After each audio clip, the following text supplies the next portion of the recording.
The following is a presentation of the Arizona Cardinals Broadcast Network.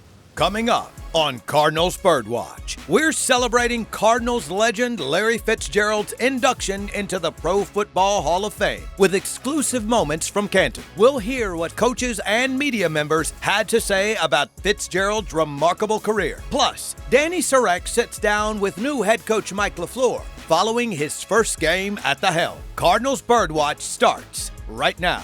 Presented by SeatGeek. The 2026 NFL season has officially kicked off. Cardinals and Panthers got things started Thursday night at the Hall of Fame game, which is exactly where we are from Tom Benson Stadium in Canton, Ohio. Welcome into Cardinals Birdwatch on site alongside AQ Shipley, former Cardinals offensive lineman. I'm Dani Sureck. AQ, this is the summer of Fitz, and this is what it's all about. The legendary wide receiver Larry Fitzgerald inducted into the Hall of Fame this weekend. 17 seasons, all with the Cardinals. You were his teammate, and you got to call the game that started this whole celebration. Everyone knows who Fitz was as a player, but what can you tell them about who he was as a person or a teammate? He was the ultimate teammate. He was unbelievable as a person, as we all know. As a player, we all know, right? It's the stuff behind the scenes. It's one of my favorite stories is Will Holden was an offensive lineman that played here. 2017, we get an injury to a guard. Will Holden ends up having to start that week, and the coaches are hard on him because Will Holden's making a bunch of mistakes during the week. And Larry goes to the coach and was like, hey, listen, if you just give him just a few compliments, just build him up a little bit, maybe he'll play better this week than he even is, right? And that flipped the whole mindset of the coaching staff. But that's who he is. He just has a pulse on everything from inside the team to coaches to how you are as a person. Like, he was just the ultimate teammate and the best player. There's a long list of records he holds for the NFL, for the Cardinals, a long list of spectacular plays. Is there one that comes to mind, though, being on the field with Fitz? Yeah, absolutely. In 2019, we played at Tampa, and it was a fourth down, 4th and 6, I think. Kyler throws the ball behind him, and actually it was behind him and the DB.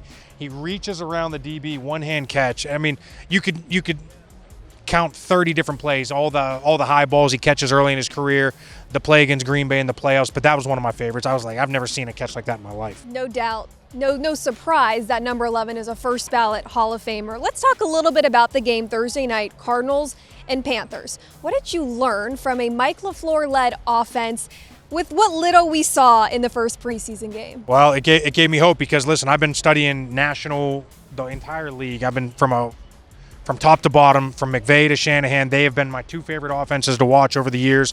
And when you look at the trends, it's under center football, it's running the football, it's play action, it's multiple personnels, and that's everything I saw tonight. I mean, it was just a blend of beautiful offensive play calling from everything that I've seen on tape over the years from Shanahan and McVay, and I know it's just going to continue to build. This was only scratching the surface of what I saw today, but I was super excited to see the zone schemes, to see the play action off of it, to see the drop back pass, to see building the offense, to see receivers inserting.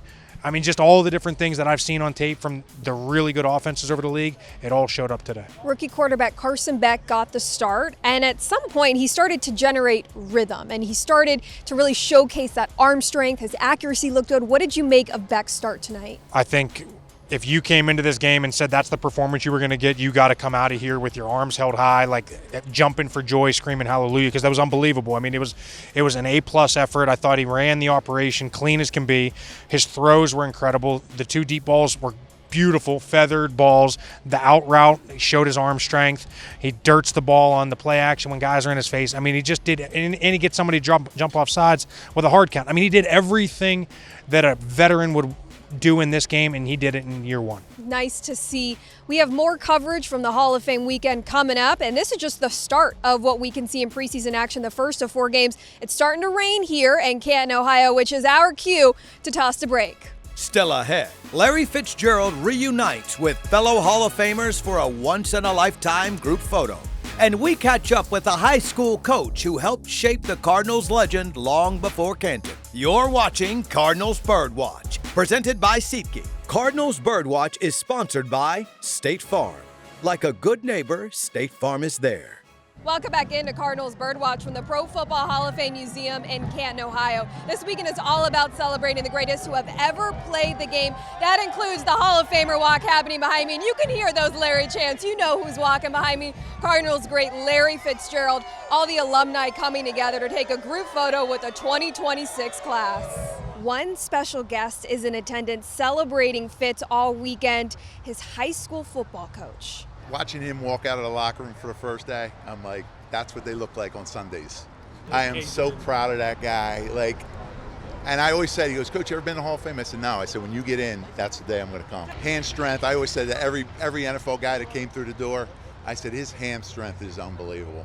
And I have some big paws myself, and we used to, play a game where you push take the football from each other, and he'd be like, he was incredible. He comes to he comes in our area in Philly, and he's still, hey coach, how's the family? He's that guy. He always wants to know what my kids are doing. He wants to come over to my house for pizza. I'm a proud guy. He doesn't forget. He always wants to know what's going on. How you doing, coach? You need anything? He's that guy. Everywhere you look this weekend, Fitz is there. Right when you walk into the museum, his locker is on display. You can see the vintage jersey with the state flag on the shoulder, his Pro Bowl jersey, his draft card, and his face nice and big on the wall behind it. It's only fitting that Fitz was sitting next to former Cardinal Aeneas Williams, and Emmitt Smith, a former teammate of Fitz's, was right behind him, continuously patting him on the back. All big smiles from the group here in Canton. Coming up, Dani Sureck goes one-on-one with Cardinals head coach Mike LaFleur after his debut leading the team. More Cardinals Birdwatch after the break. Presented by SeatGeek. The segment is presented by SeatGeek, official primary ticketing partner of the Arizona Cardinals. The 2026 season has officially begun as the Cardinals look to turn the page this year with help from new head coach Mike LaFleur, who joins me now from training camp. I'm Dani Sureck. Mike, you've been in this chair for a few months now. Now that you're a little bit into training camp, what has been the most surprising part about this job? When you're trying to get ready for practice, you got a few more obligations than you're used to. But I shouldn't say that's surprising by any means. But no, nothing. You just try to take this one day at a time and reflect on how the day went. What can you do better? What could you do worse? Lean on the people that you hired. Lean on these players that have been here, particularly before. Like I said, take it one day at a time. We're going to take this interview as one of those obligations that you enjoy. I like this one. This is the easy stuff. As you're going through the preseason games, you have a good amount of coaches that are new to the NFL. So what are tangible goals you have set for your coaching staff and the players to walk away successfully from these preseason games that don't impact the regular season, at least on the scoreboard? Well, ultimately, you want these guys playing really physical, but you want to get out of the preseason healthy, right? And that's first and foremost. How can we push it against each other and be physical and be urgent and do all those things? Then obviously when we get out of those 4 preseason games where we're tackling, and how can we get out as healthy as humanly possible, taking care of each other, So that's first and foremost. And like I tell these guys, we'll look at it one day at a time, but we'll look at it one play at a time. You can have a great practice, but you have one, massive blow-up play. That's okay. All right. Now, how can we not make that same mistake twice? So that's kind of the tangible stuff. Guys are getting put in positions every single day that might be a little bit different, particularly your 2s and 3s, where you're just trying to kind of figure out how you can, fit them in the roster.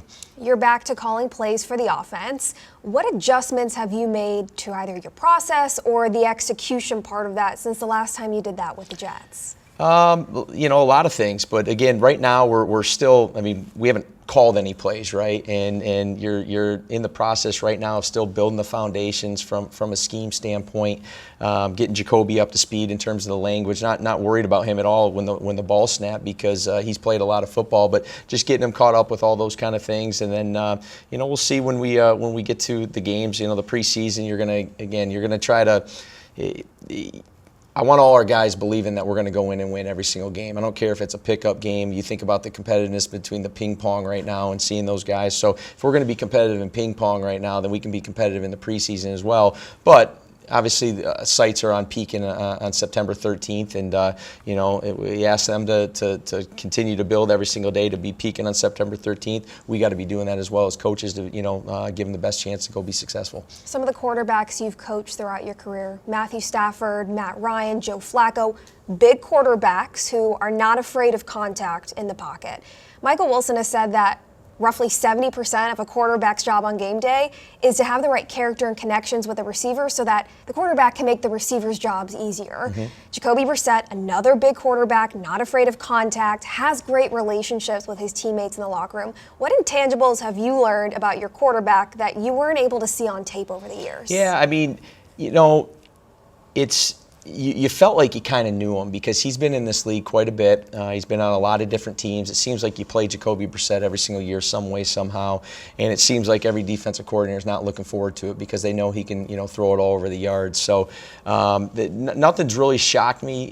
You can see the love that he has for his teammates. You can see the love that the teammates have for him.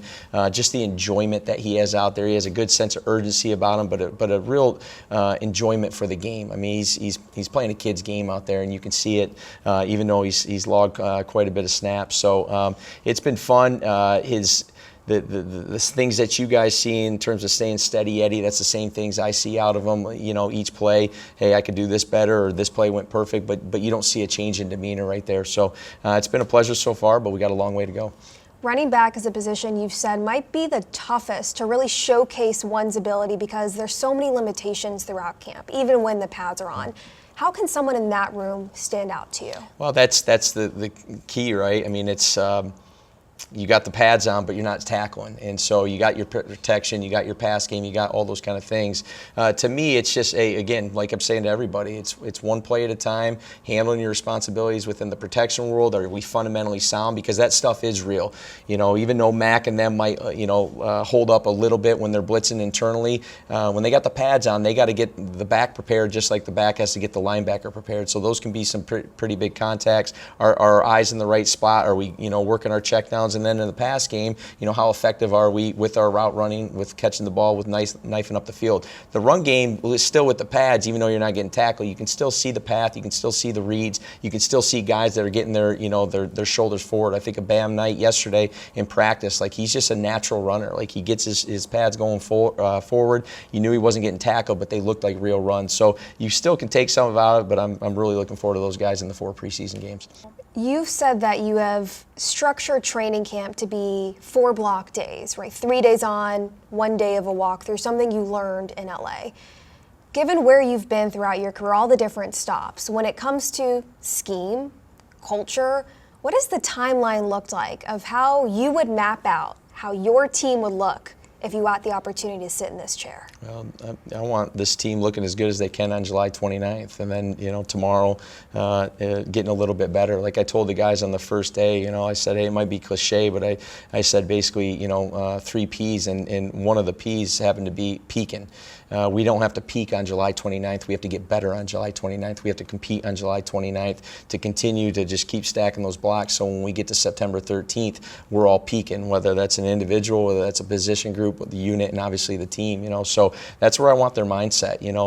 We haven't talked about even how it's going to look on September 13th because I don't want them. We're still in the foundational aspect of it. How can we play real physical football while being smart, continue to build these foundations? And once we feel like we got kind of the offense in, the defense in, the special teams in, feel like we're continuing just to build, then we'll talk about how we're going to attack these these games. And really the only focus is going to be that first one. And you have a lot of weapons at your disposal to use to get to that peaking point as well. Well, Mike, appreciate the time. Best of luck throughout training camp and preseason, getting ready for the regular season.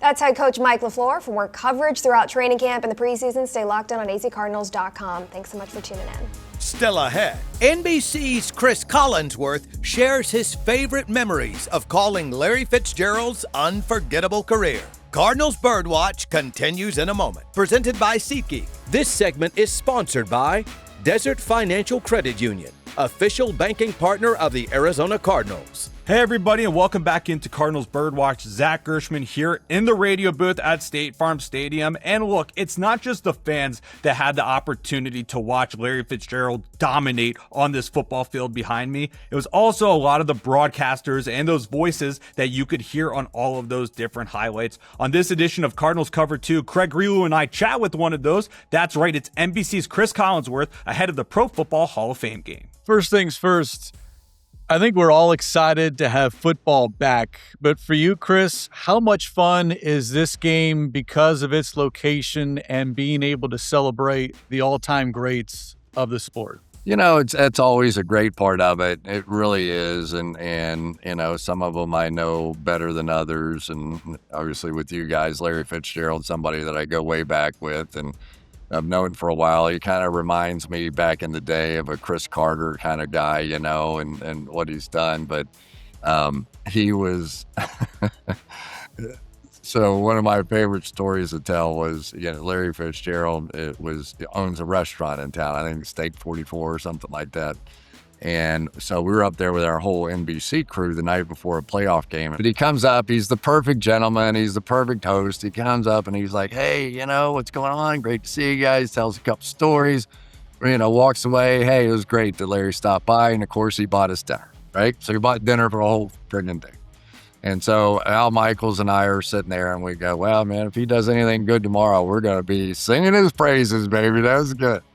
So, of course, he comes out the next day. It's a crazy game, back and forth, and he catches the pass, a catch and run for about 60 yards in overtime or right before overtime in the fourth quarter, sets it up on the 5-yard line, catches a flip pass, the next one, scores a touchdown, game over. They're going crazy. The city's going crazy.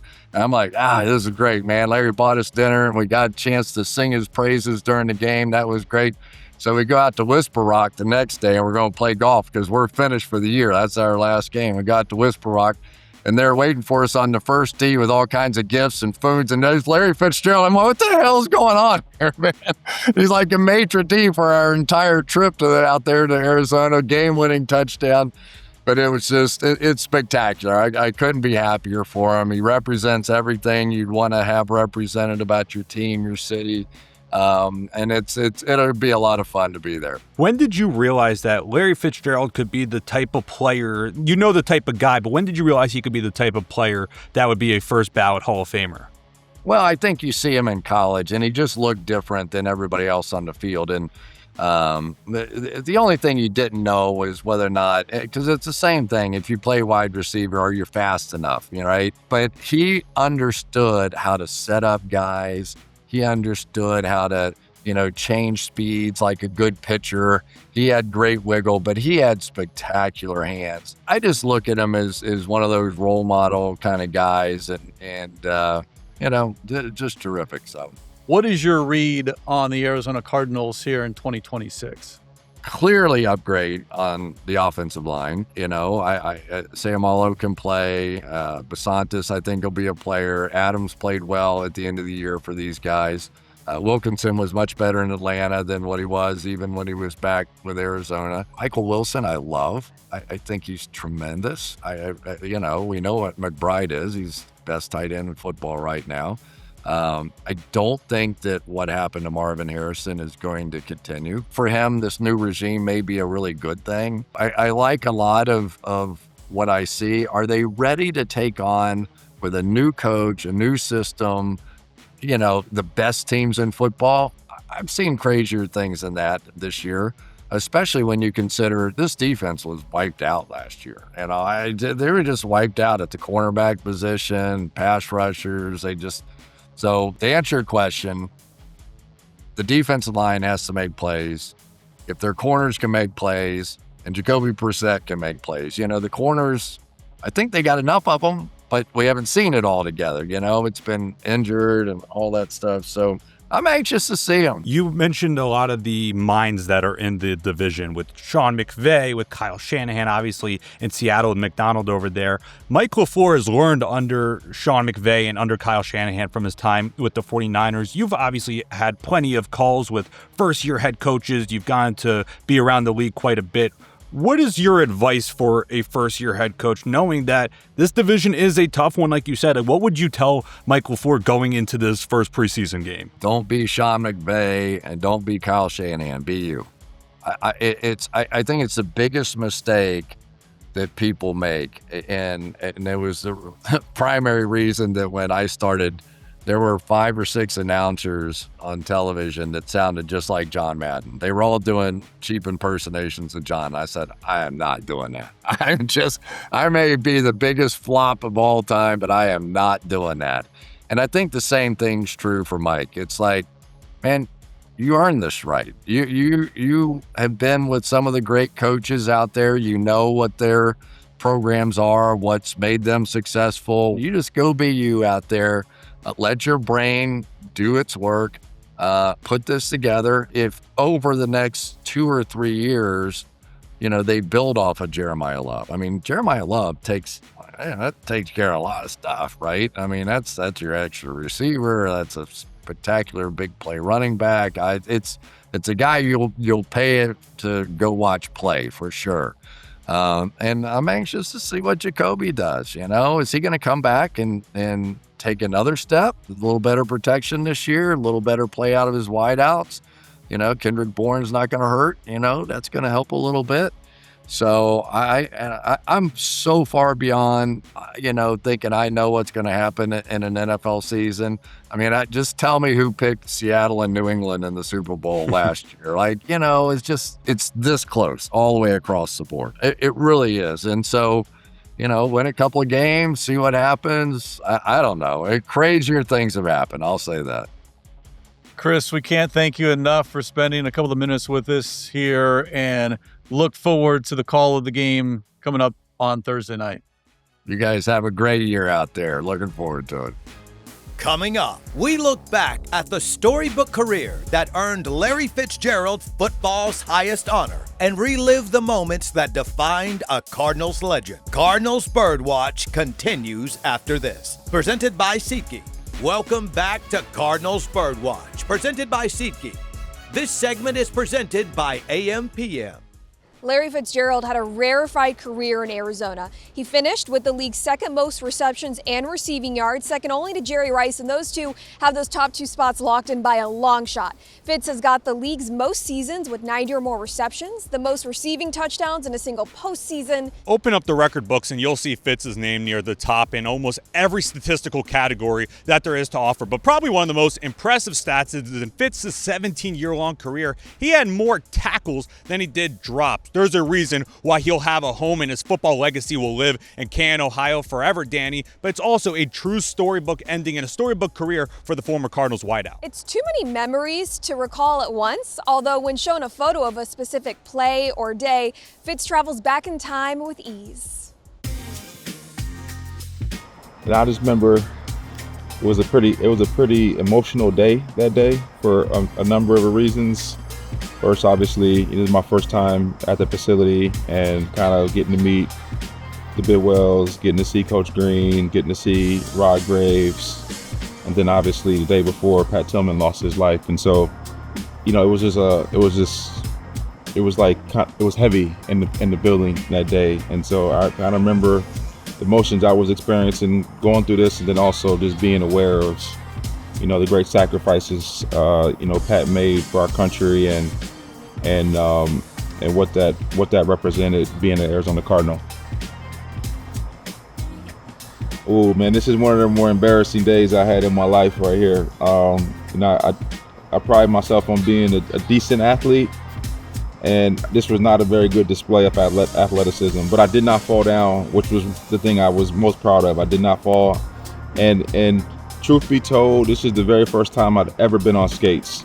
I'm from Minnesota, but I played basketball in the wintertime, so this is my first time on skates, and I looked like a baby deer that was just born in the wild when I got on these skates. It was a pretty embarrassing moment for me.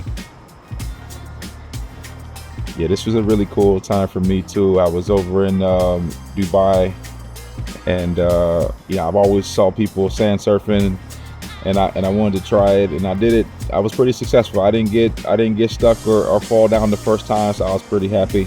I showered for like a week after this washing my hair every single day, and I could not get the sand out of my hair. It took me like 2 weeks of every day washing my hair to be able to get the sand. Like when I was scratching my head, there would be like still sand falling out of my hair from falling down doing this. So that's one thing I do remember from that also.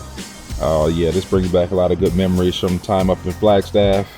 I miss Flagstaff. It's some of my favorite days in training camp up there. That's back when training camp was real training camp. You would get a chance to spend a lot of intentional time with your teammates. You get to know each other. We stay up until 1 o'clock in the morning playing cards and just really spending quality time. And I really miss that. And Devin come out to practice every once in a while and always causing trouble. He had an infatuation with putting my helmet on. And so yeah, this brings back a lot of cool memories. Yeah, this is really cool, man. I mean, to go from that photo of him in Flagstaff to him being a grown man now, 18 years old, carving his own path out, the work that I've seen him put in for years and years and years, to be able to have the privilege of playing, Power 4 football at a prestigious university is really cool to see as a parent. Any parent could probably attest to that.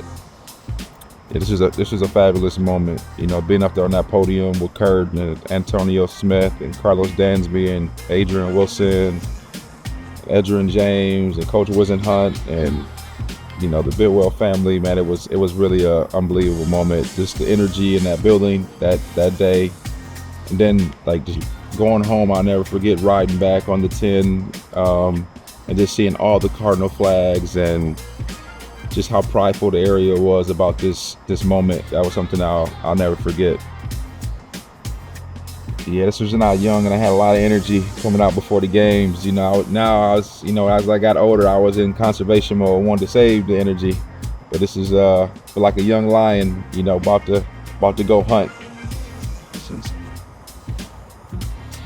This brings back a lot of great memories too. This is me and Anquan. We're in Ethiopia here. We were over there with Oxfam America, building some aquifers for the village there to be able to get more water. A lot of the times you do these kind of missions with guys that you really respect and admire. I think it just continues to solidify the bond over doing something that's pretty unique and giving you the ability to give back to communities that are in need. And so this right here always is a good level set whenever I look at this photo. Yeah, I remember this. Yeah, I always, whenever I saw the kids come out, when they would be out there at halftime playing or before the game, it always made me remember my times and how nice the players were to me when I was a ball boy, from Barry Sanders to Emmitt Smith to Michael Irvin to Jerry Rice and so many other players. They were really kind to me on the sideline, would ask me how I was doing, how was school going, did I play sports. This is all before they were going on the field. And so I remember how that made me feel, and I always try to be respectful and kind to the young people when I would see them out there. This is really cool. I think this is when I got to second place all time in receiving yards, and Jerry was there. Obviously, he's the GOAT. He set the bar and set the standard for what it's supposed to look like, and for him to be out there and come meant a lot to me. I've been able to have a great relationship with Jerry for many years. He used to come up to Minnesota and train with me and help us kind of get ready for the season. Yeah, this, I always try to get over to Phoenix Children's Hospital. I really enjoy going over there and seeing some of the families and the kids that were over there. I just try to pass a little positive cheer. There's so many families that are going through times that you could never imagine, right? And they just need a little bit of, just want to have a regular conversation. They've been locked up in the hospital for many days, sometimes months and weeks. And so this brings back a lot of nice memories about some of the times I was able to share over there. So Larry, obviously you impacted a lot going to those hospital visits, and not only was it the kids, it was the families. Yeah. So those photos are actually from Gennaro right here. Really? So that was his son. Oh. That was however many years ago. It was almost 10 years ago. That was Thanksgiving Day. Wow. It meant so much to my wife. My brother-in-law has Down syndrome. He's a huge fan. My son is almost 10. He just had surgery last week again. He's perfectly healthy. I love it. We never forgot how much it meant that you showed up on Thanksgiving night at like 9:30 to keep our mind off of this very traumatic experience. So I forever thank you. My wife says so thank happy you. he's healthy too. Yes, he's good. So happy he's healthy. Thank you so much. Absolutely. Appreciate you, brother. Thank you. A memorable weekend in Canton to cap off a magical career that Larry Fitzgerald had here in the desert. And Dani, you have to assume having his son Devin on stage had to rank atop that list. Fitz, congratulations on all you had accomplished. A lifetime achievement being forever enshrined in the Pro Football Hall of Fame. Although the love for 11, the Larry chants have long been enshrined here within the walls of State Farm Stadium.